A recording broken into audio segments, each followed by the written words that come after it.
கொள்ளையடிப்பதில் சிறந்த ஆட்சியை அமைத்துள்ளது திமுக.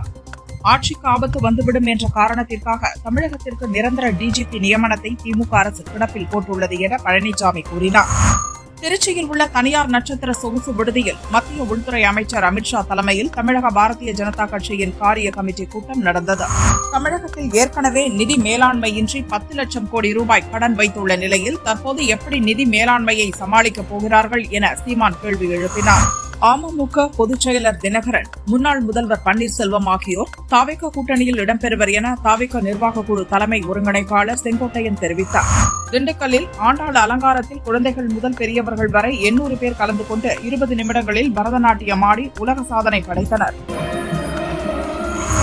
நைஜர் நாட்டின் கிராம பகுதியில் ஆயுதம் ஏந்திய கும்பல் நடத்திய துப்பாக்கிச் சூட்டில் 30 பேர் உயிரிழந்தனர். மேலும் பெண்கள், குழந்தைகள் என பலரும் கடத்திச் செல்லப்பட்டுள்ளனர்.